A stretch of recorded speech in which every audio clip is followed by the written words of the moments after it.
Hey, it's Conrad Thompson, and you're listening to Something to Wrestle with Bruce Pritchard. Bruce, what's going on, man? How are you? Sometimes Jimmy Jam came along. Those were the best times. Now they're gone.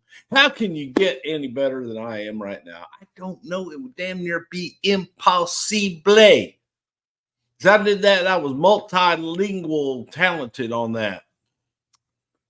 Didn't know that about me, did you? I did not know that about you, but I'm glad to learn, and I am excited for our show today. Our topic is Mick what? Foley. Mick just had a birthday a couple of days ago, and it's probably one of our most requested episodes for us to do an episode on Mick Foley. Have And we done an episode on Mick Foley? No, we've talked a lot about the creation of know. character and the evolution and some of the moments, but not really a traditional profile show. So we're finally doing it today. And I don't know that you and I ever talked about when was he first on your radar? I mean, did you see him in World Class first, or where?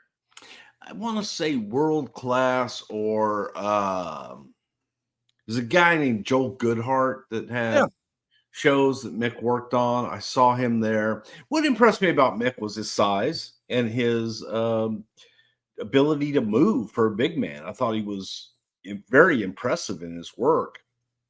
The one thing that we didn't like was how crazy he was and the bumps he would take, unnecessary bumps that he would take.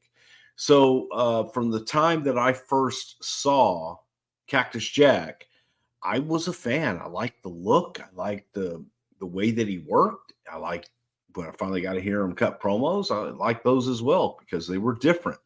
So I don't know if it was, I know he worked World Class. I saw him in World Class, liked him in World Class, working with my old friend Gary Young. And so, yeah, I mean, pretty much from love at first sight.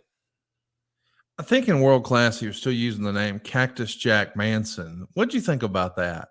Leaning into that last name, Cactus Jack Manson. He looked like a Cactus Jack Manson, for God's sakes. I mean, really and truly, if you didn't call him Jack Manson, I mean, to me, that made sense. And you want to make the correlation, you could, but to me, I thought it worked. He, of course, was through a lot of the territories, working Memphis for Bill Watts in the UWF for World Class. And he starts to get a little bit of buzz. And we even see him very early on, even before you were there, working as an enhancement talent for the Bulldogs. Maybe not his most fun match. I think he wound up leaving with a broken jaw that night. Did you ever see that match with Jack Foley in a tag team affair against the British Bulldogs?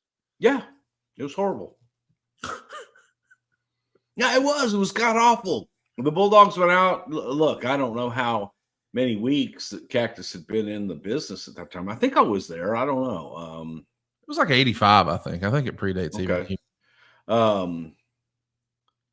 It was a train wreck, and Cactus didn't appear to know what the hell he was doing by any stretch of the imaginations. And the Bulldogs simply took advantage of that and beat the hell out of him. When you think back to his territory days, before he's a star, before he's on WCW television, before he's in the WWF or ECW, did you think that there was any chance that a guy like that could make it with Vince McMahon's WWF?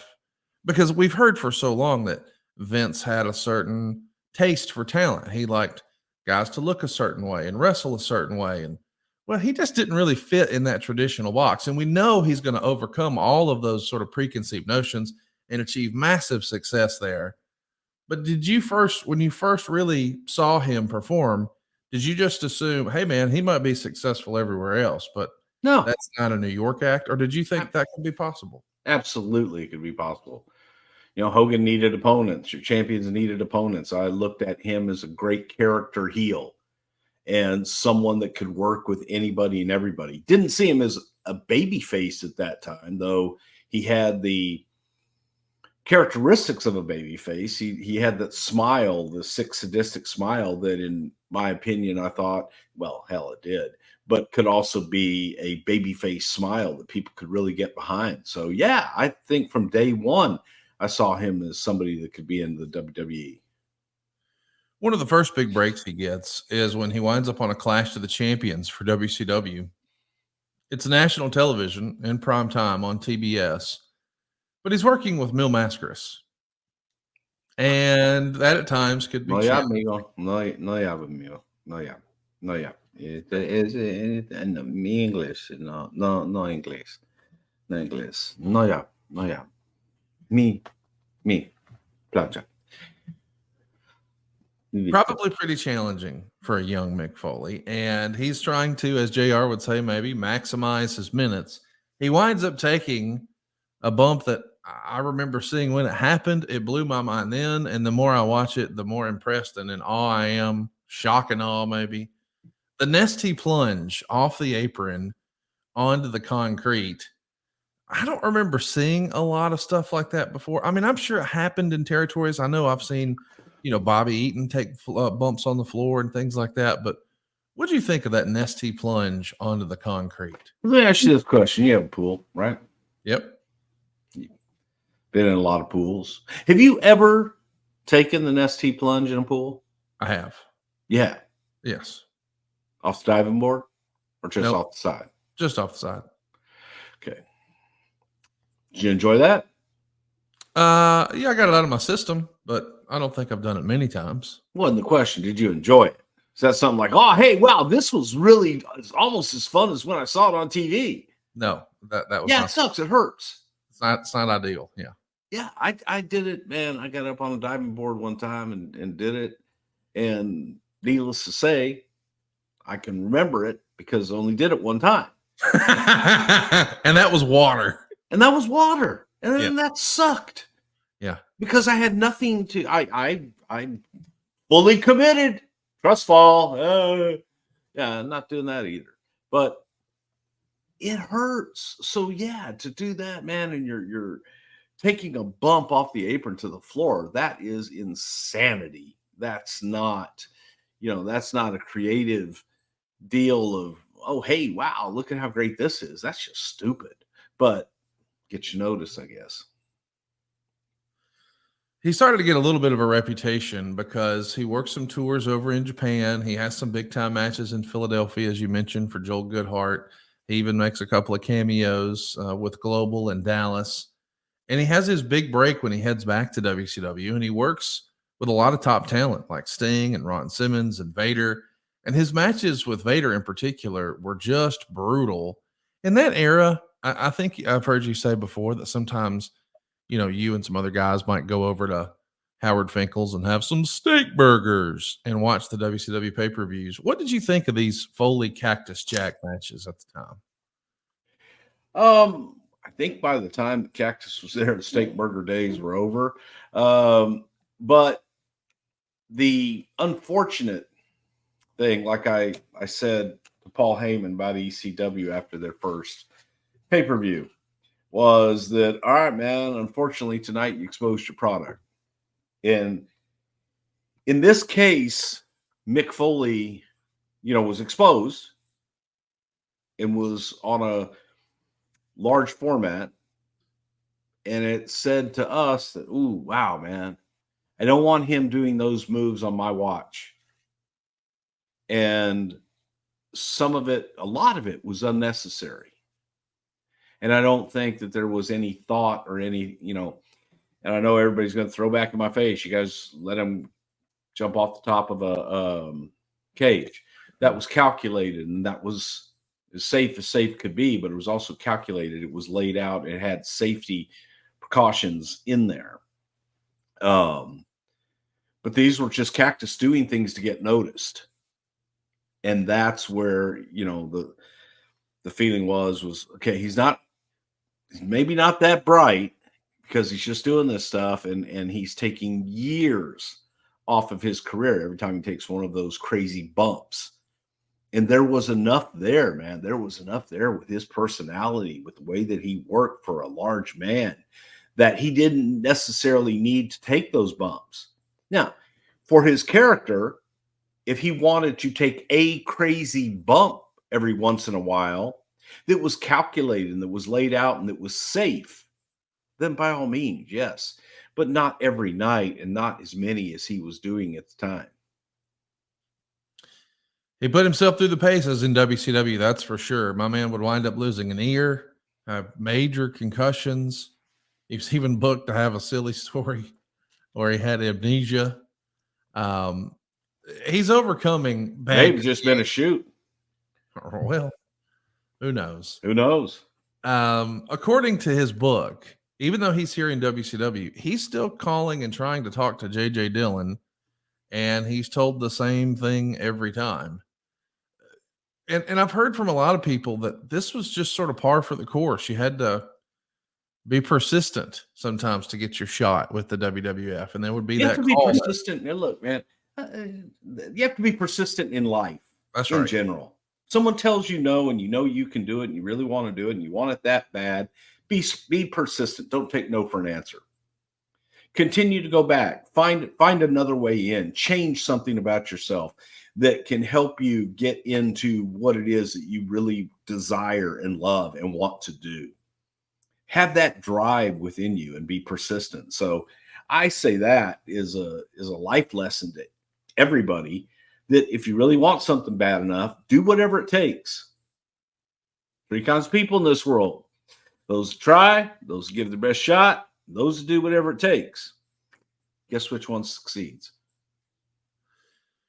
I'm curious, in that era, what did it take to get, a little bit of attention? Was it, hey, I'm going to send an 8x10. Hey, I'm going to send a tape. Hey, I'm just going to call. Hey, I'm going to handwrite a letter. Hey, I'm going to pitch an idea or a character. Like, what would you say would have been a best practice? Not now, but way back then. A tape with a follow-up phone call. Okay. Yeah. To pitching ideas, I'm not going to listen to you, because you don't get hired. We do that idea, and then you're, oh my God, they stole my idea. Now, we steal ideas from people all the time. All right. It's somebody came up with an idea, and they come in, I got this great idea. I want to do this. Bing, bing, bing. That is an awesome idea. I'm not going to do it with you. I'm going to do it with somebody else. Hey, tell them. But when they don't work for you, and I don't want to hear their idea. I got you. Foley leaves WCW in 1994, and he bets on himself. He's coming off big matches with Vader. He had tag matches with Kevin Sullivan and the Nasty Boys. It's disappointing that they didn't do anything with the ear story. I haven't really. That was given to him too. That was something right there. Like, you got a guy walking around with no ear, and he's got the ear, and he lost it in a match in your ring. Yeah, and that one writes itself. Why not capitalize on it? And even if they didn't think that Cactus was a main event guy at that time, maybe this is something that could catapult people into caring about him and watching and want to see more. What other appendages are going to get ripped off of his body? And, that's intriguing. But to not do it, I think that one was probably ill-advised, especially considering the opponents, Vader and Mick. It just was, I thought that could have helped their program. Hypothetically speaking, is that, I mean, I know that everybody talks about the Cactus Jack ear, but prior to that, was the biggest example of something like that Yukon Eric and Killer Kowalski from way back when? For an ear, I guess, yeah. Killer Kowalski came off the top rope onto Yukon Eric with a knee, and when he caught him just right, his ear kind of came off. And look, man, it ain't ballet. I love you. And then it kind of came off. I mean, his ear just kind of came off. It's no big deal. That's what it is. But imagine the promos with the ear and just, oh, my ear, God, my ear. Man, I can't hear. What is that? Did Vader say something? I can't hear you because I don't have an ear. My eye. I totally get why. An eye, an ear, a nose. It all works. My nose. I wish we had a Blue Chew ad right now because you could say that for something else, but we'll keep it going. Yeah. What was it about his work in ECW that, or was it just timing when he finally gets the opportunity to come in? Because he had some fun in ECW, but I'm just curious from your perspective, was it just everyone? I mean, because we've heard the stories that other people were really persistent about bringing him in. Finally, Vince acquiesced. And from your perspective, were you watching any of the ECW stuff? Did you like these promos he was doing and the work he was doing there? I was the one bringing them to Vince. Loved them. I'm hardcore. I'm hardcore. And he's riding a little merry-go-round with 4 little boxes on it and things of that nature. It was psychologically tremendous. The promos were very, very sophisticated. Everything he said was true, and then was able to translate that into the ring. I'm hardcore. I'm going to hold on to this side lock for 22 minutes, and then I'm going to get up and I'm going to take him over again. Look, folks, Cactus sounded an awful lot like Terry Funk. Oh, Terry Funk. Okay. It's just in your mind. No, okay, well, that's Bruce's Terry, but it's also Mick, because they were very similar in their delivery. I'm hardcore. Mick had a little bit more of but Terry is Terry, and Terry's who I love and adore, and Mick does too. So I'm sure Mick will approve of me doing Terry Funk as him. So yes, I think that the promos more than anything, and the ability to figure out how to take a hardened, calloused, cynical crowd in Philadelphia that loved this little niche of ECW, and they're hardcore and they hung on. By God, we're extreme. How do you get somebody like that to hate the most extreme guy that there was on the market in Cactus Jack? You take the most extreme, the most exciting cat out there, man. And I'm hardcore. And he grabs a headlock and sits in it. Genius, I thought. I thought it was tremendous. I thought it was great psychology, and was able to understand what made that audience tick. And you take that away from them, and they get pissed because they like their hardcore guy. I want the guy who got his ear chopped off in a match. I heard that Vader took an axe out and chopped it off in the middle of a match. I don't give a shit what you say about it. And then when that guy comes down and just does, an arm drag and grabs a headlock and lays in it, that's good stuff. Oh man, I love when you get fired up. In '95, the rumors of Mick Foley leaving ECW and coming into the WWF start to take form, and of course, we've all heard that Jim Ross was another guy who was pushing for him to come in. And I think JR even wrote in his book that Vince told him he wanted to show him what it's like to have his heart broken, and something like, I'll bring him in, but only if we put him under a hood. Got to cover up that face. Does any of this ring a bell, or is this just telling some stories? No, but I know this can be hard to believe. It wasn't just Jim Ross. Right. I don't know. I did it single-handedly. I got it all done single-handedly. Just I figured out everything. I had the whole deal done. Yeah, without me, it wouldn't happen. No, there were a few of us that were really big fans of Mick Foley, and I had met Mick. Vince didn't want to meet Mick. Told me literally, keep him away from me. I don't want to meet him, because Vince didn't think he was very bright because of the way that he worked with the dangerous, unnecessary bumps.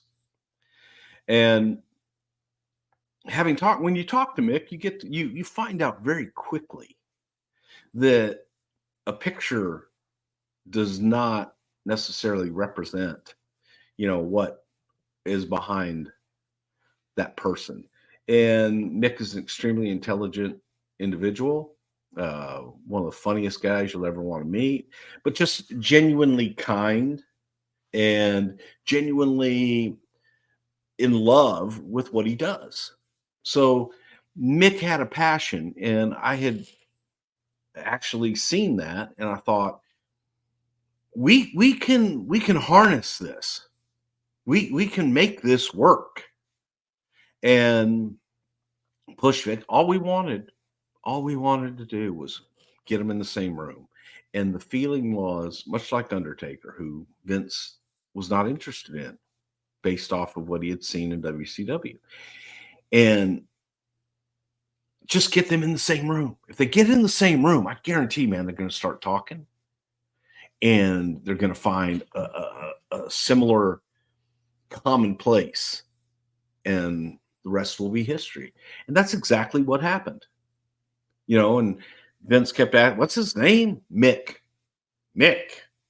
Yeah, good old Irish boy, huh? I said, "Yeah, it's Mick Foley." So of course Vince meets him. "How you doing, Mike?"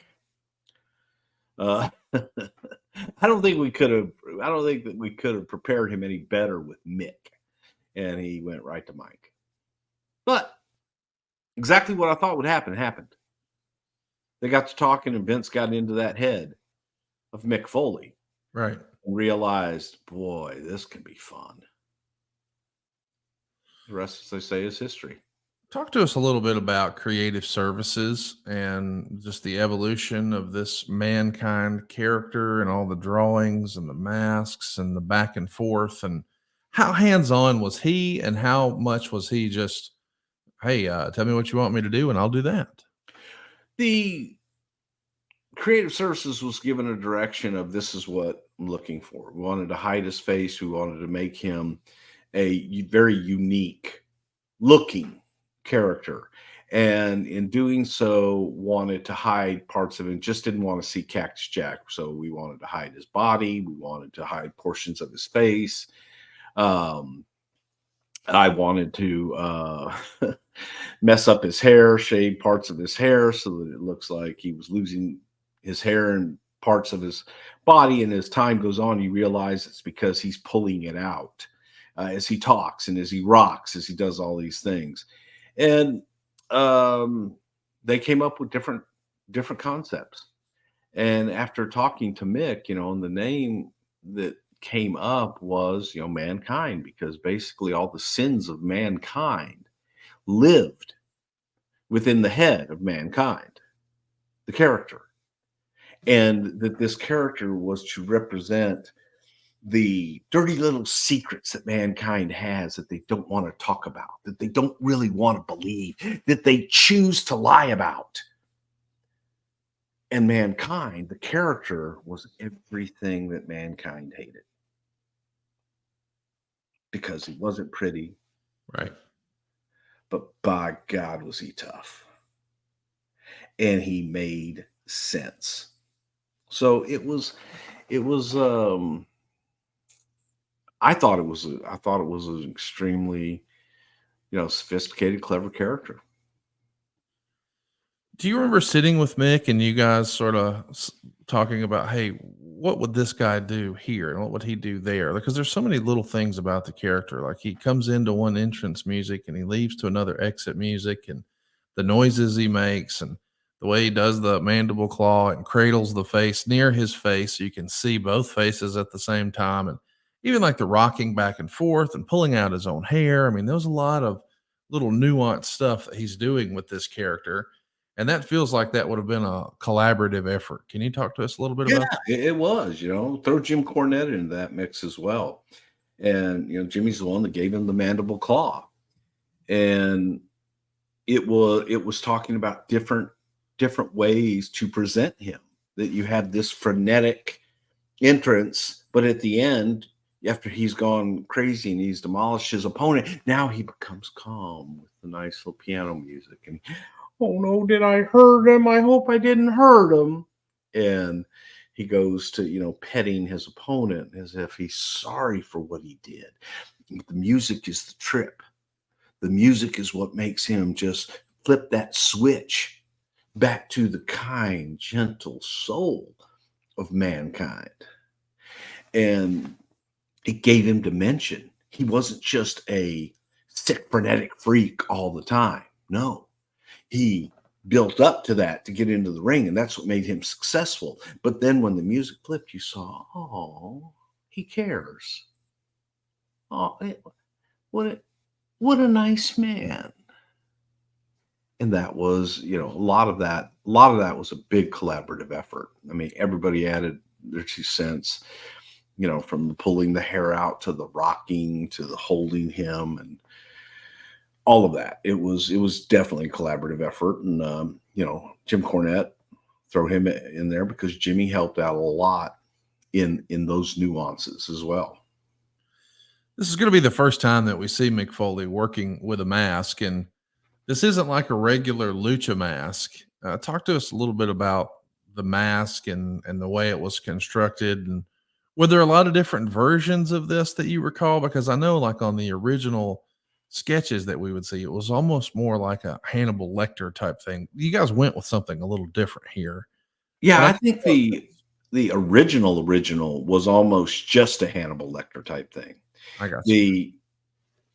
The the thing with that, a lot of times when artists get involved in things and costume designers get involved in things, they just want to look at the look. Oh, doesn't it look cool? Then I always ask, okay, when you hear this sound, what happens? Ding, ding, ding. That goddamn bell has to ring. Right. Can you breathe and work in that? Well, and so the functionality of it is very important. And so it went through a lot of dimensions to get to the point where, okay, he's got to be able to breathe. We can't obstruct his mouth. We can't obstruct the nose, and make it so that it's cool, but also so that, he can work in it and do some crazy shit. And it's not going to come off and it's not going to, look crazy. It looked crazy, but it was different, man. It was a different, it had to also look restraintive, as if this mask is hiding something, but more than anything, it is something to symbolize, restraint on him. Because if that mask comes off, oh, holy shit, the mask makes him normal. I got you. Now, one of the sketches we just saw had a December 1995 date, and we know that he's actually going to debut the Monday after WrestleMania 12. So that would have been April of 96. Let's talk a little bit about, what happens in that little gap right there. I mean, are you guys trying to figure out, hey, what is the right story and how do we introduce him? Or did you know right away we're putting him with The Undertaker? We first of all, we just wanted to introduce character.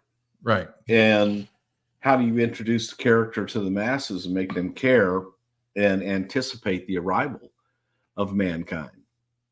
I think all of us pretty much agreed that his first logical opponent would be The Undertaker.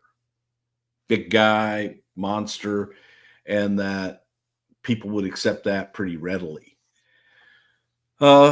But more than anything, we want to get the character over.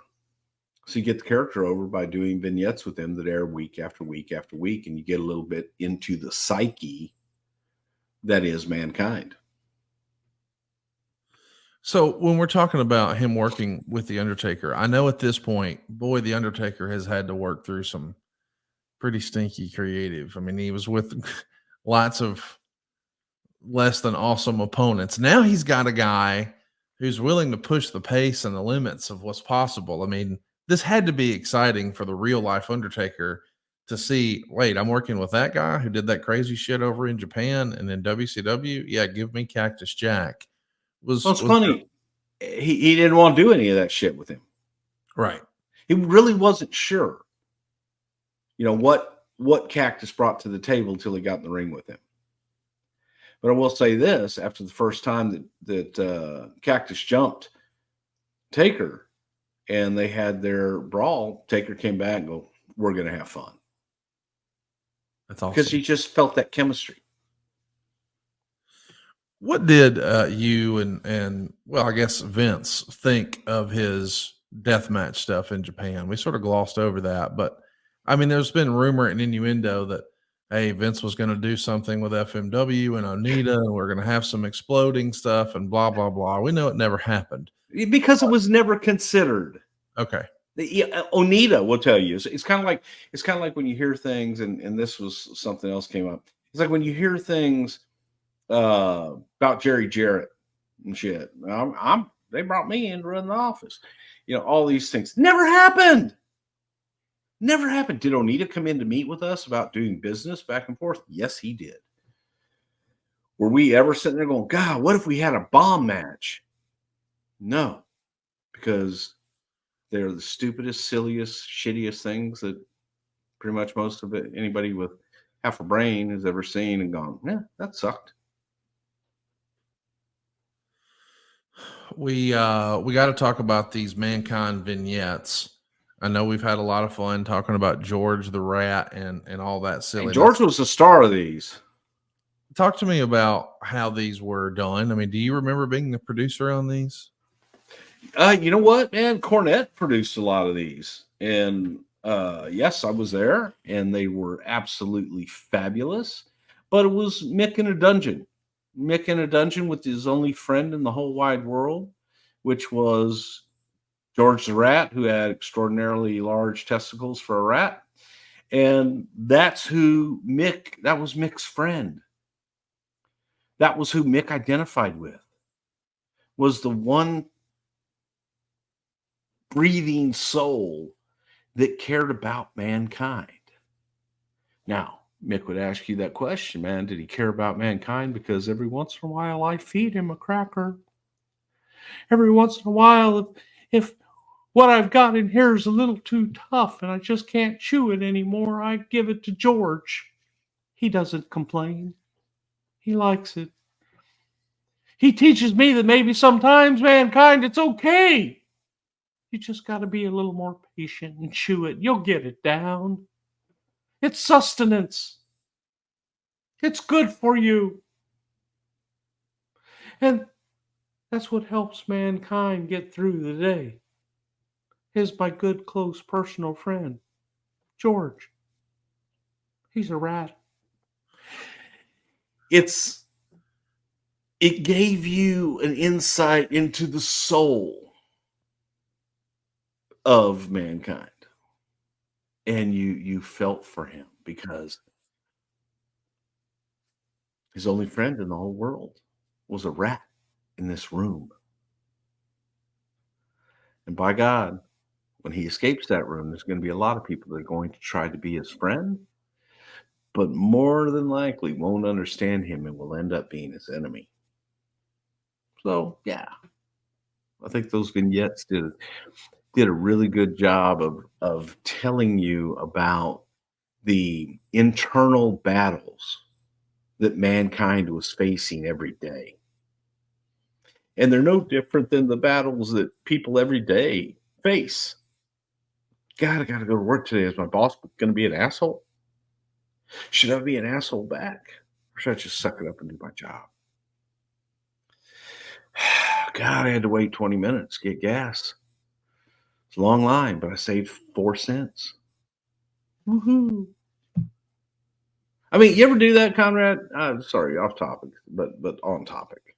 Is where you look and you go, hey, this gas is only up here $8.36 a gallon. But look, the one across the street is $8.37. No, I've never. $8.36. I've never priced gas. No. A lot of people do. No. I mean, it's a No, I said that's what I mean. A lot of people do. I'm not constant conversation. I mean, I hear it all the time, but I hear it from guys who drive $150,000 pickup truck, and I'm like, really, bro? What are we talking about? That's my point too. And it's like my kids will drive 20 minutes to go save 2 cents a gallon on gas. Silly. I'm like, You blew it. Yeah. Yeah. So those kind of lessons that you could get from mankind in a dungeon with a rat. I just want to give some context to where we are too. He's debuting the Monday after WrestleMania 12. This is the same era where Razor Ramon and Diesel are packing up to head down to Atlanta. So there is a bit of a shuffle. You've got Steve Austin coming in, WCW, then ECW, and now here he is as the ringmaster. We've also got Mick Foley coming in. He was Cactus Jack in WCW and ECW. Now he's going to be Mankind. This is an interesting time for the company, is it not? I mean, the spring of 96, there's a lot of moving parts. Yeah, the summer of change. Yeah. And it really is. It's just, it's the evolution, and things are changing and everything's changing around you. And a lot of new and a lot of different. So if there was ever a ideal time to bring in a character like Mankind, this was it, because there was a lot of new and a lot of different all around. It's funny too to think, like we know that he starts as Mankind and the character really evolves and we all fall in love with Mick Foley. But we know that the ringmaster, he's not long for this world. And thankfully we didn't get stuck with Chili McFreeze or some of these other terrible names that were, just on a list somewhere. But allegedly Mason the Mutilator was a close second for Mankind. Do you recall that? Were there any other names you recall? There were a lot of other names, and that's where, the folklore, all this bullshit. Somebody gets a list of names and they remember the silly ones. And for us, no, we're looking at names and picking out the ones that make the most sense. And usually I forget. Yeah, I forget the stupid ones, the ones that don't work. But yeah, your Chili McFreezes you remember because of the ridiculousness of them, but never ever in serious contention. We got to talk a little bit about this big debut. We've mentioned a few times it was the night after WrestleMania. He's going to pick up a win here over Sparky Plug. That's starting with Sparky Plug. His friends call him Sparky. He's going to immediately attack the Undertaker, and he hits the big elbow off the apron to the floor. After the main event segment, he's going to put the mandible claw on him. And I know the Monday after WrestleMania would become like a really big thing eventually. But this might be the first time that something pretty major wound up happening the night after a WrestleMania like this. I mean, knowing what we know now with the benefit of hindsight for Mick Foley and the WWF, when do you remember the Monday after WrestleMania sort of becoming a thing? Probably WrestleMania 11 with Diesel and them. So really just the year before. Right. And that was out of, oh my God, that was out of panic. Talk to me about that camera shot. I mean, in talking to Mick Foley, he loves the way that camera angle, you see him flying off the apron. Silva's doing a good job here producing, and we can see the imagery here of him flying off the apron onto the canvas. I mean, it makes it look even more devastating than if you were to look at it, from regular eye level. I'm sure that's something that's discussed ahead of time. Is that a collaborative effort where he says, hey, what if, and then we're working with production? Or just talk me through how we get a really great shot like that really enhances it and I think makes him a star night one. Sometimes it's just luck, and you're getting from the perspective of the person receiving the maneuver. So if you're going to get from that perspective, you want to get down low as you can so you can see them coming at you. And you get, again, that perspective of the competitor that's getting creamed. Sometimes it's just luck, man. What do you think Vince's reaction to sort of night one, the first time we've seen him live and in living color? What do you think he thought of this Mankind character? Everybody was happy. Everybody was ecstatic, man, because again, it wasn't just what he did and so on and so forth, that particular angle. It was the feeling that is hard to put into words. When Undertaker comes back and says, this is going to be fun. I'm looking forward to working with this guy. So that in and of itself is like, oh yes, we've captured lightning in a bottle. Let's go forward with this and have fun with this. So let's talk about the first big match. It's one thing to have a big moment on a house show or have some vignettes on TV or even have a fun angle to close Monday Night Raw, but it is another to be on pay-per-view against The Undertaker and get the win. The Undertaker lost very rarely in this era, hell, ever, really. And now Mankind's first outing is not just a win, but with his finish, the mandible claw. And they got plenty of time, 18 minutes and 21 seconds. Meltzer really dug the match too. He gave it 3.25 stars. He said The Undertaker was more aggressive than usual. It was a wild and stiff match. Maybe it was a little long, but boy, what a special moment it was. I mean, nobody really expected this. Paul Bearer I expected it. turns on The Undertaker. Fans were shocked by the finish. What do you remember of this special moment in all three men's careers, really? Well, what do you expect from a man who sets his place of work on fire while he's diddling the owner's wife and setting up the oldest son of the owner and stealing his youngest son? Paul Bearer is a man that cannot be trusted. Now, a handsome man, obviously a ladies' man that women just couldn't keep their hands off of, but of course, if you're Undertaker and Paul Bearer sees a prettier new shiny object, he's going to go there because he saw Mankind as a younger, pliable version of the Undertaker. And by pliable, I mean someone that he can take and mold into something that is benefiting Paul Bearer. It's pretty gross when you think about it. Who do you think, or how was that idea first presented? Who deserves credit for the idea of let's have Paul Bearer turn? And then what were people thinking? I mean, was Paul comfortable with it? Was The Undertaker comfortable with it? I think the idea, well, it was a collaborative effort, but it was the idea being that Undertaker needed to kind of, as a babyface, be out on his own. And having a manager, and especially a manager like Paul Bearer, was holding him back as a babyface. If you have Paul Bearer turn his back on Undertaker, it gives instant credibility to whoever it is that he's going with. Hence, Mankind. And that was, absolutely, it was just timing. It was the right time. It was a special moment, man, and we're off to the races. I mean, we've made a guy now. I mean, he's just stepped right into the Undertaker's lore, and they're going to have some fun rematches all across the house show loops, lots of television segments, but maybe the most memorable rematch of this period before we get to some maybe silliness is SummerSlam, because we do a match that I guess in theory is on Mick Foley's home turf. One of the big concepts behind this Mankind character is he's always in the boiler room. So we're going to have a boiler room brawl at SummerSlam 96. And we've talked a little bit about this match before. I know it was a challenge for the live audience. I think it was perhaps filmed the night before. And there's some stuff in there that still holds up. I mean, this is really one of the first times we saw a match like this in the WWE. What'd you think of it at the time? And do you think it holds up all these years later?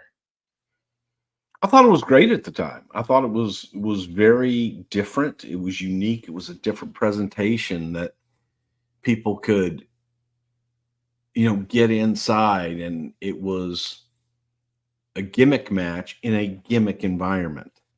But you could also give them the finish. You could also go out and be able to give them the finish in the arena. So I thought it was a hell of a match. They busted their butts in there, and I thought it paid off in the end, because while you're in the arena and you're having to watch this match on a screen for the majority of it, you still got the finish out in front of the people. So that was something that was special in and of itself as well. So as a reminder, Mankind is going to beat The Undertaker and turn on him, or have Paul Bearer turn on him in June. In August, we get the Boiler Room Brawl. In September, Mick Foley continues to impress. They pegged Mankind to be the opponent for the Heartbreak Kid, Shawn Michaels. Shawn had become the world champ earlier in the year, beating Bret Hart at WrestleMania 12. And now we're looking for, well, a heel factory of sorts for opponents for him. And we've got one. And the result is a fantastic match. One of my all time favorites, one of Mick's all time favorites. He holds it in very high regard. In Your House Mind Games. And they say over in the UFC that styles make fights. What do you think of this presentation of the Heartbreak Kid and Mankind at In Your House Mind Games? I think it was one of the best matches Shawn Michaels has ever had, and probably at the time, without a doubt, one of the best matches that Mick Foley had ever had in his entire career. This was this was unexpected. This was something that people look at and they see Mankind and Shawn Michaels, and it's the Beauty and the Beast. You are a little bit afraid if Shawn Michaels is your favorite and that's your hero, that he's in danger here. He's in danger here because this guy beat The Undertaker, and this guy is unorthodox as hell. So there were a lot of things in this match that people had never seen before, and it was done. There was even the spot that was put in where, for shits and giggles, that, I'm embarrassed to say that we even put the spot in, but it was, people were so in an uproar. When I say people, the people that read the dirt sheets, that Shawn Michaels would cuss Vader, oh my God, because Vader screwed up a spot. So we put in a screwed up spot, but it was not screwed up because it was planned and it was absolutely perfect. But it had Shawn kind of go off on Mankind and have a moment in there that was for this very small audience, which is why I'm not crazy about it, because it's catering to the smallest denominator of audiences of people that read the dirt sheets and live and breathe by that stuff. But this match was believable, and it was exciting. It was just so great that they were able to go out and have that crowd. Philadelphia, very difficult crowd, man, because if you don't give them what they want, they're going to let you know.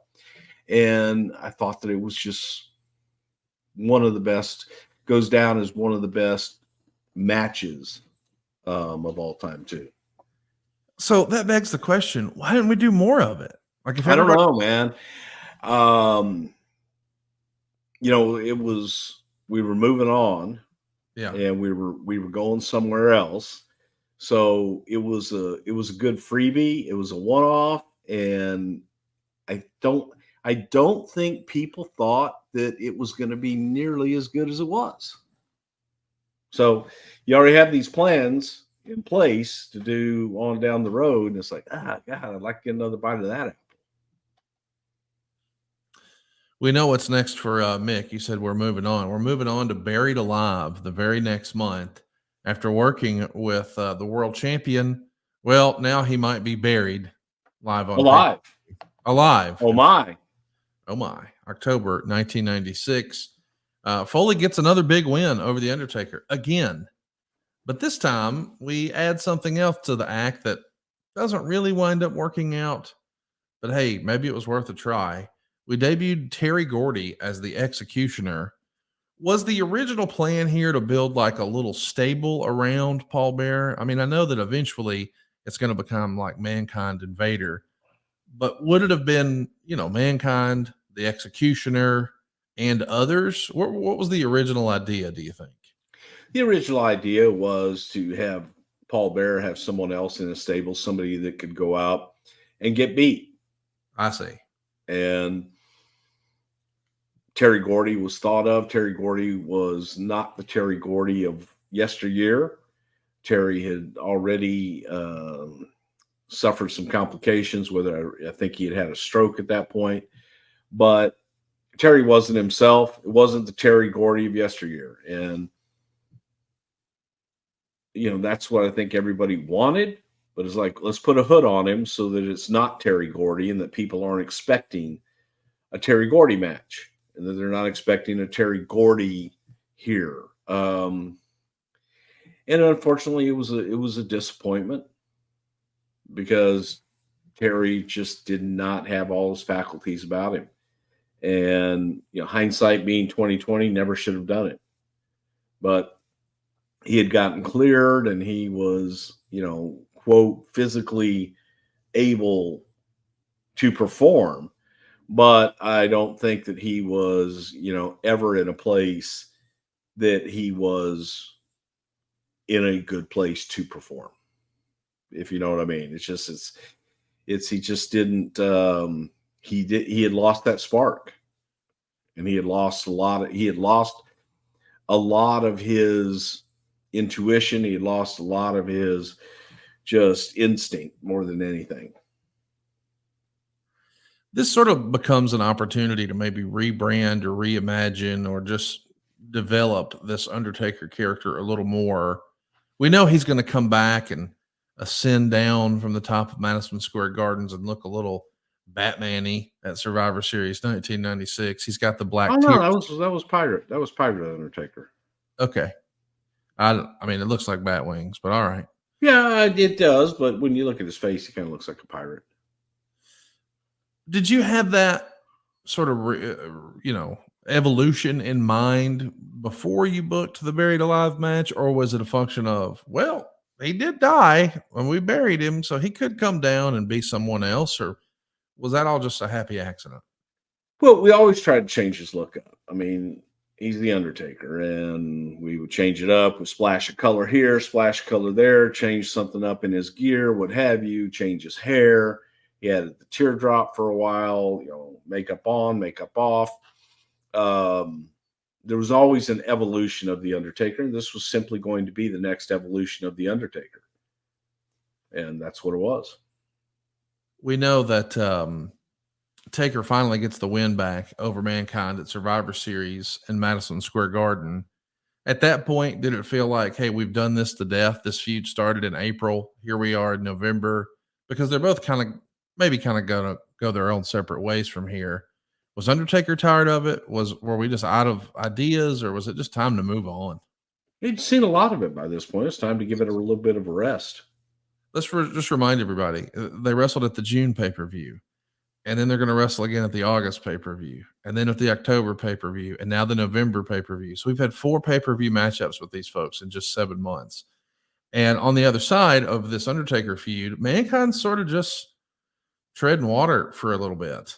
Now, he does get to work with Terry Funk a lot at the Royal Rumble in San Antonio. I'm sure that was a blast for both guys. But he's really just thrown into a tag team with Vader. And Mankind's first WrestleMania moment isn't with The Undertaker.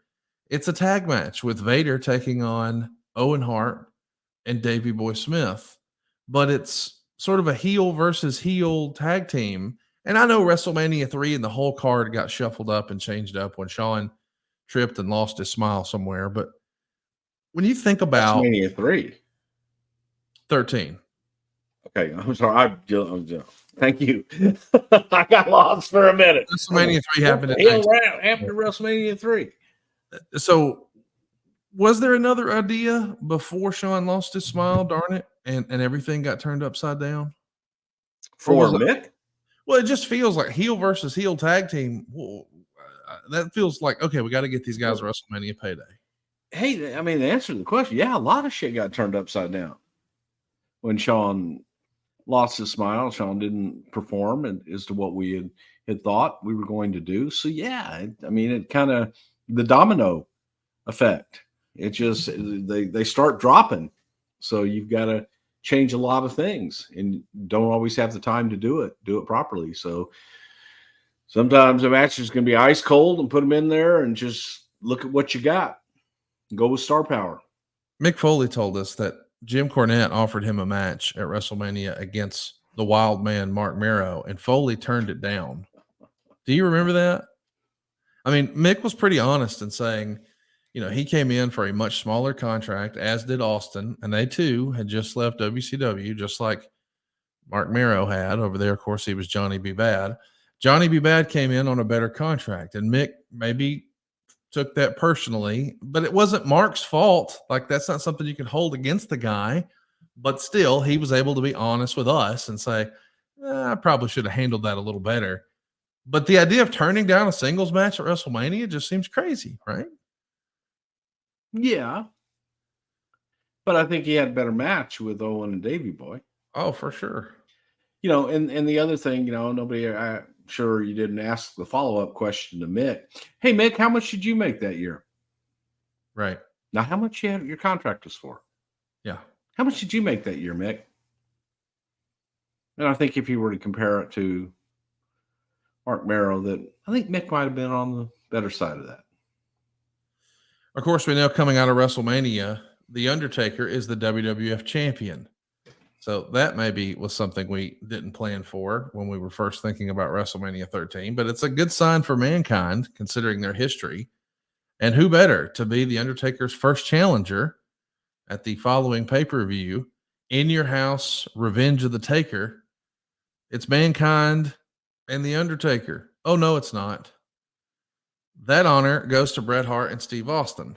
But Taker still wins his match clean, and then he's going to light Paul Bear's face on fire.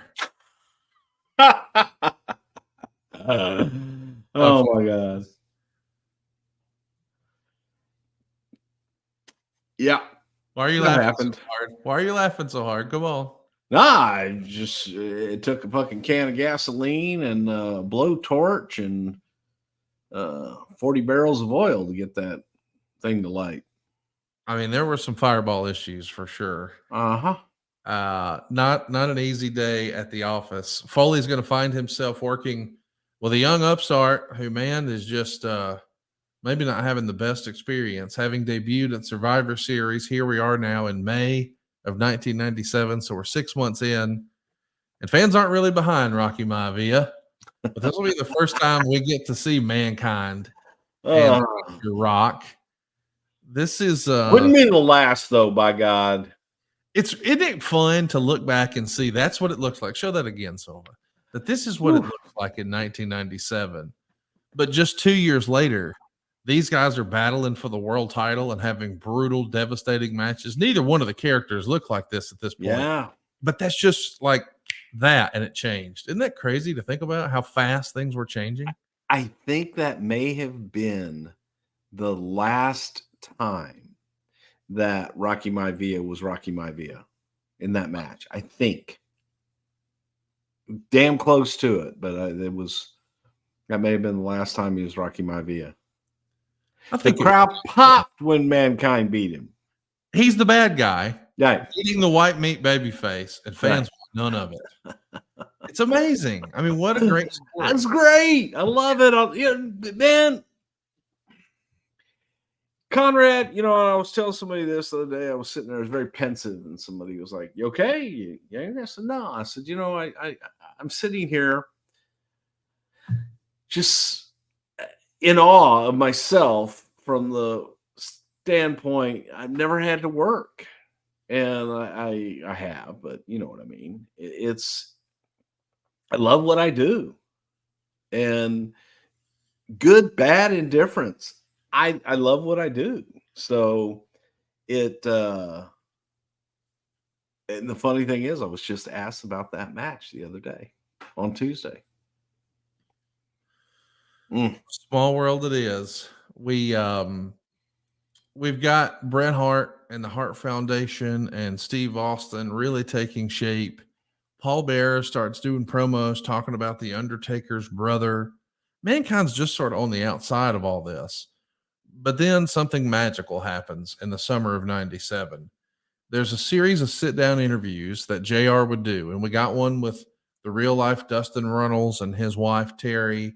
Of course, we've seen them on television as Goldust and Marlena. And now it's time for Mick Foley, a.k.a. Mankind, to sit down with good old JR. And we see the Dude Love footage for the first time and hear that story. And Mick has said and even wrote that these interviews are the ones that maybe sold Vince McMahon on him as a performer and this as a character. What do you remember of these sit-down interview segments that aired on Monday Night Raw? Classic. Absolutely classic. Because you got to take a monster and make him human. Yes. The the dude love stuff was we were in Toronto, Sean, Mick, myself, I think Hunter was there. I think Taker was there. And the question came up about, Mick Foley as a kid, and we wanted to be a wrestler, and Mick laughed and said, I wanted to be you, Sean. And he's like, well, he goes, I wanted to be the chick magnet, He goes, I was dude love. I was this. Hey, that's gimmick infringement. Um, and he says, no, I got tapes of it. I've got all this stuff. So we got him to find those tapes and send us those tapes. And the rest, as they say, is history, because it was, you got to see the child, if you will, with a dream, and what that dream was, and how badly he wanted women to love him, and for him to be the one that the women love and the men hate. Dude love. And it was magical. It was great. This is where he did the stupid shit, jumping off the roof of the house onto a mattress. And you saw the fearlessness of him then as a kid. And now it's, he's an adult, he's in the business, he's doing it, but he ain't do love. He's not the chick magnet. Oh no. And that was, the moment of going, God, can what's behind all of this mankind stuff? What is it? And it's dude love. It's Mick Foley, who just wanted to be somebody that was different, who might have had a hard childhood, who might have eaten worms as a kid. And JR, you ever kiss a girl? Well, no, because what girl wants to kiss somebody with worm breath? And it's so hard, you want to laugh as you're sitting there watching this, but you're captivated because he took something that could be humorous and made it very real. It made you feel for him because he was that kid on the playground that nobody else wanted to play with. He was that kid on the playground that maybe wore glasses and would sit out there and put his glasses on an ant with the sun until the ant caught on fire. He was the one that everybody made fun of. But he was also the one that would go and pick up the girls' books when they dropped and walk them to their class. They didn't thank him. They just took their books away from him and they ran from him because they were a little scared because he was different. And this interview allowed you to get into that psyche. A little bit of it is, man, you know what? I, I knew a guy like that. Or God forbid, that's me. Whatever it is, everybody could relate to that guy. Everybody could relate to what it would be like to wish you were somebody else, but never able to achieve that. And here, was Mick Foley doing what he always dreamed he would do. But he's somebody else. He's a reflection of mankind and all the things that he has pent up in his head for all these years as a kid to adulthood is now coming out tenfold. And it's society's fault. It's that little girl who wouldn't kiss him when he brought her books to the class. He wasn't looking for a tongue hockey session. He just wanted to peck on the cheek. But he was gross. They challenged him to eat worms. He did. Then he just did it to disgust them. And all this got told in a very real, very empathetic sit down interview where he captivated the audience and people were like, oh shit, this makes sense. And you kind of feel for the guy. So let's talk about Mankind Man. He's here in the King of the Ring 1997. Now, he wasn't in the tournament in 96. He just beat The Undertaker and took his manager. It was a special moment. But now here we are, and we've got, I guess that was SummerSlam where that happened. Whatever. King of the Ring 97, though, is going to be a time to crown Triple H. And there's been lots of rumor and innuendo that he was supposed to be the guy who got the nod in 96. But when it happens in 97, well, Mankind is no longer just a straight heel. I mean, he's become a babyface. He's become likable because of these promos and vignettes and interviews that we've been seeing with Jim Ross. We're starting to see a different side of him. But that's always been kind of confusing too. Like the whole sympathetic babyface thing about the worms and being picked on and all that and wanting to be dude love. Like you feel bad for him, but then at the end he attacks Jim Ross. So that's kind of heel stuff. Is it? I love Heel you. stuff to who? Is this tweener behavior? Is that sort of a hallmark of the Attitude Era where it is a little more shades of gray? It's not as black and white.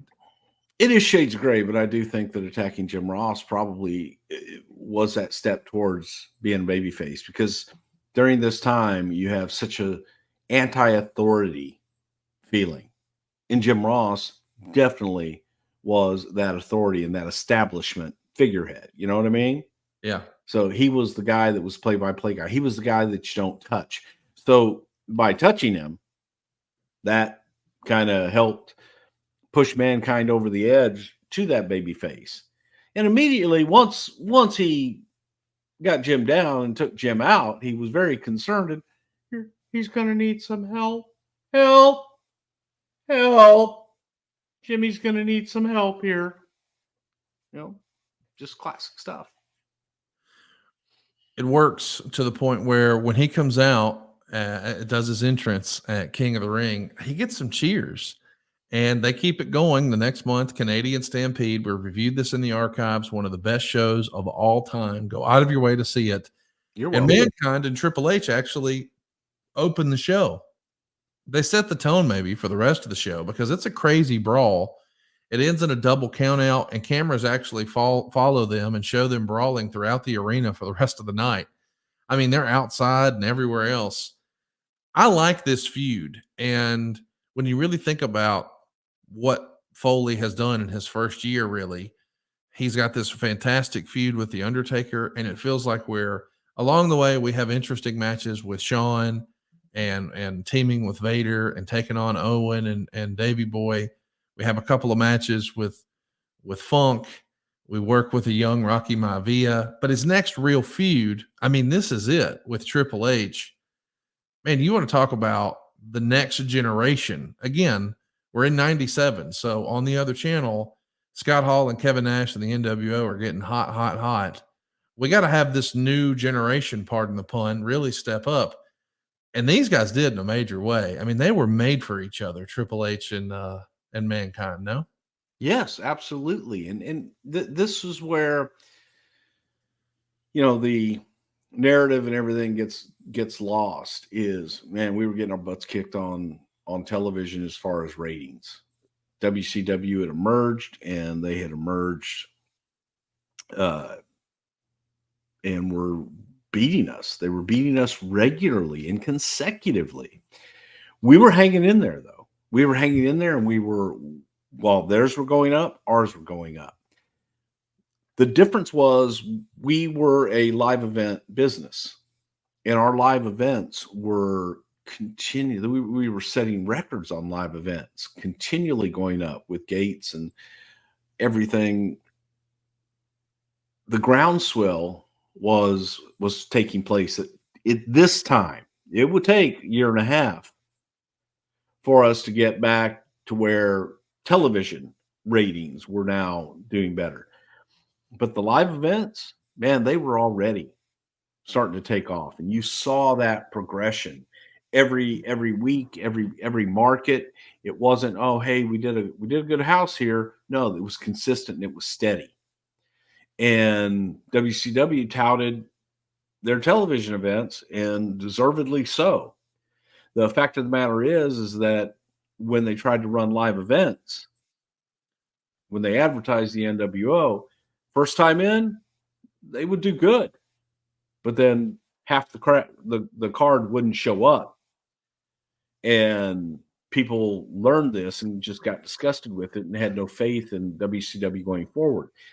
But it was guys like Mick Foley and it was guys like Triple H, and that issue, that program all the way through, that was something people could dig their teeth into, and they were paying to go see that in live events. So all these things, it was an underneath. It was Stone Cold Steve Austin coming up and boiling up underneath, and it was a good time. It was frustrating because we weren't winning in the ratings, but it was good in the live events. Let's talk a little bit about what's happening behind the scenes in the WWF. The summer of '97 is where things get to a boil with Brett and Shawn. They get in a fight backstage. Shawn's going to leave the company for a bit. Steve Austin is a tag team champion with Shawn when all of this is happening. And, well, with Shawn out, Austin needs a partner. And he continually turns down Mankind's request. But while he's defending the tag titles against Owen and Davey Boy, we look at the Jumbotron or the Titantron, and we see Dude Love make his debut. How happy and proud were you and Mick and everyone to see Dude Love make his television debut? It all came full circle. San Antonio, Texas, man. It was great. And I was happy for Mick. He finally got to realize that childhood dream. Not everybody gets to do that, on the biggest stage of them all. So, yeah, I was happy for Mick. I thought it was pretty damn cool. It's super cool. And believe it or not, Austin and Dude Love win the tag team titles. Dude is very over. I mean, fans absolutely love this. And of course, in talking to Mick over the years, he said that, well, eventually he realized there's just not much to this character. There's only so much dancing in the corner you can do with a little fake in the knees and all that. Did you think that Dude Love would have a short shelf life as well? Or did you think, hey, this could be the new gimmick going forward? I looked at it as it could definitely be a new personality when you wanted to bring it out for Mankind. I thought that it was something that, during this time, this was also where we're looking at it going, we got Cactus Jack in this whole menagerie. So what really hadn't emerged yet was Mick Foley. We had done Mankind, we had done Dude Love, wanted to get to Cactus Jack, but you think about it, we really hadn't gotten Mick Foley yet. So the feeling was that, yeah, man, Dude Love would be great. I don't see him doing it every week, but we did think that Dude Love could be something that is one of the many personalities of Mankind. So we know SummerSlam '97 is going to be a major moment for Mick. He's going to be wrestling Triple H, Hunter Hearst Helmsley. They're going to open the show in one of the last big blue steel cage matches. I know that we would see this cage return, but I think in subsequent times it might be black. But the big blue cage here, Mankind climbing the cage, tearing open his top to show that heart tattoo of Dude Love on his chest, jumping down on Hunter with his own version, I guess, of a Superfly splash that we had heard so much about in these interviews with JR. It's a big win for Mick, but maybe the bigger news is later in this same show is when Austin's hit with a tombstone by Owen Hart, he winds up injured, and that means the tag titles are going to have to be vacated. Talk to me a little bit about what it meant to you, you think, to Mick and this character to have him have his own Superfly moment. But then, how disappointing is it that we don't get to really pay off whatever the plan was going to be with this Austin Dude Love tag team title run? Well, for Mick used to go with his friends and hitchhike to Madison Square Garden to see the monthly live events in Madison Square Garden, and Mick was there the night that Jimmy Snuka did the famous dive off the top of the cage onto Don Morocco. And that was a big deal to Mick, man. That was one of those moments where it's like, God, yes, that's what I want to do, man. That's what I want to do. And for Mick to be able to recreate it in his own version and his own homage to lovely brother Jimmy Snuka, then yeah, it was pretty cool. I think for Mick, man, that was one of those moments that he will never ever forget. We were worried, can you do it? Mick Mick's knees and hips and everything else were not in the same kind of shape that Superflies were. But Mick did it, and I think that it was incredible, and it was one of those moments that people will never forget. And I dare say it's got to be in the top 5 greatest moments in Mick Foley's career. And believe it or not, Mick Foley is actually in the ring as Dude Love when Austin finally hit that first stunner on WWF management. Of course, it was Jim Ross. I'm sure seeing Dude Love in the ring and Austin stunning JR, boy, you had fun with that then, now, forever. It's always fun to stun somebody that is an authority figure. And how about the infamous Madison Square Garden moment? Cactus Jack finally makes his WWF debut. It's going to be in a Falls Count Anywhere match against Triple H. But the reaction to Jack coming on screen is one of the bigger ones. This is something you guys spent a lot of time with on the Titantron. We would see Dude Love having a conversation with Mankind, and all of a sudden, they introduced Cactus Jack. How proud of you, or how proud were you of the production and just the delivery of this? I mean, this was a major moment for Mick, for Triple H, for the WWE, really. Oh, I loved it. Absolutely loved it, because this one was a labor of love. This one was the point where you have someone interviewing themselves and is someone else. And then, but wait, there's somebody else that lives in here too. And you bring out the one that's never supposed to really come out of that deep dark recesses of your mind, and that was Cactus Jack. Cactus Jack was the last resort because he was the most dangerous. He was the one that was not controllable. And here he was, live and in the flesh. We know that it's a special match. Foley gets the win with a pile driver through a table. The legend of Cactus Jack in the WWF is born.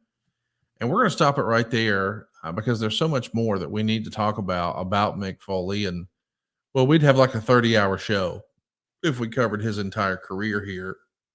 Let's do a few questions. SH4037 over on YouTube, which you can be a part of. All things Bruce Pritchard are at somethingtowrestle.com. So be sure to hit the subscribe button and we'll go live sooner rather than later. But SH4037 wants to know, which rivalry do you think had the biggest impact? Foley with Taker, with Orton, or with Hunter? I mean, he had some great matches with all three, some great stories with all three. Which one do you think is your favorite of all? I think Undertaker, because Undertaker put Mankind on the map.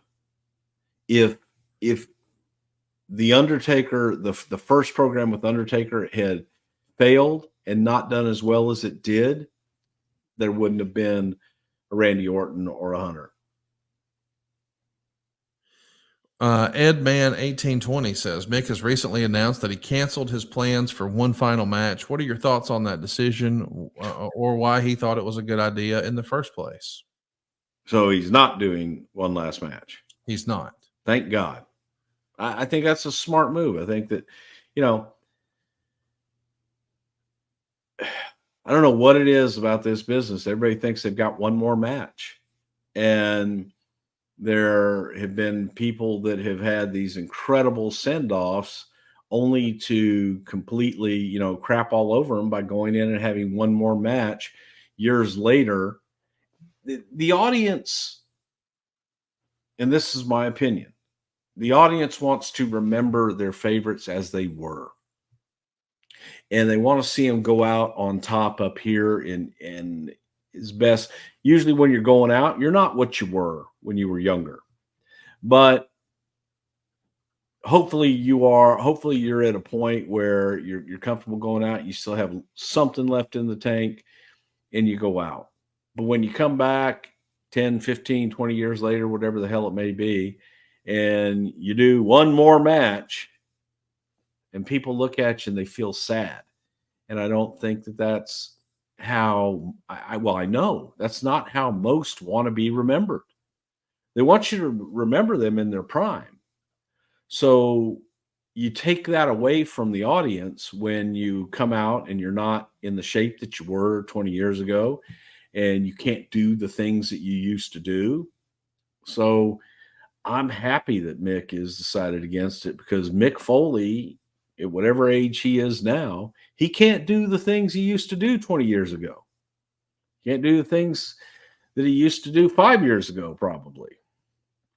And I think he's been retired longer than that, but you get the point. It's a disappointment to see guys come back out and do, well, I got one more left in me. And they see him and they go, ugh. Let him remember what it was. Go ahead, and it's okay to ride off into the sunset. Still be around doing something else, but not trying to relive your glory days of being in the ring and doing all the things that you used to do, because by God, Father Time don't do no jobs. Undefeated. We had a lot of fun today talking about Mick Foley. We're going to keep it going. In the coming weeks, we're going to be talking about Bad Blood 2004. It had a Hell in a Cell match with Triple H, Shawn Michaels, and Chris Benoit. We would also see Kane in there with Chris Benoit. We got Edge and Eugene and Jonathan Coachman on pay-per-view. That was a real match. Can't wait to bust Bruce's balls about that.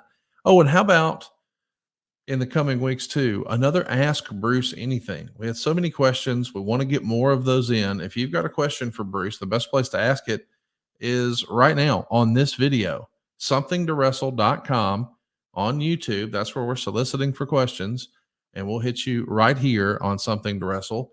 Tell your friends that Something to Wrestle, after all those years on Friday, is now a Monday show. Be sure to hit that subscribe button, turn on the notifications bell so you know when we've got a new show out. Bruce, I don't know what I'm looking forward to more, busting your balls about Eugene or doing Ask Bruce Anything. I know which one you're looking forward to, though. What are you going to do to my balls again? Bust them? Why do you want to do that? It's just fun. Just something to do, something to pass the time. Okay. By the way, if your business targets men 25 to 54 years old, no better place to advertise than right here on Something to Wrestle with Bruce Pritchard. Find out how affordable it is at advertisewithbruce.com. Also want to remind you that we got some new merch and some new swag available for you at somethingtowrestleshirts.com. It's not just shirts. We got doot fanny packs and everything in between. Check it out at somethingtowrestleshirts.com. But one more time, if you've got a question about Bad Blood 04, or you've got a question that about any wrestling, or not even non-wrestling, maybe you want to talk to Bruce about his Hall of Fame karate black belt status, that you can do that. Somethingtowrestle.com. Bruce, you got a big trip coming up, don't you? Yeehaw! Back to Scotland. When was the last time you were there? With you, right? Yeah, I think so. Isn't that crazy? Yeah. I mean, looking forward to it. Glasgow. Coming your way, man. Glasgow, can't wait. Any final words for us today, Bruce? Sometimes Jimmy Jam came along. Those were the best times. Now they're gone. Don't forget to go and check that out. Freebird Road on YouTube, because I want to get the numbers up just to drive Michael Hayes crazy. I love it. Check it out. Freebird Road. We will link it in the description for today's show. Thousands of people watched it last week. We hope that I know. That's great, right? And we'll be back next week, busting Bruce's balls, taking your questions. Hit them right now. Somethingtowrestle.com. Rock on.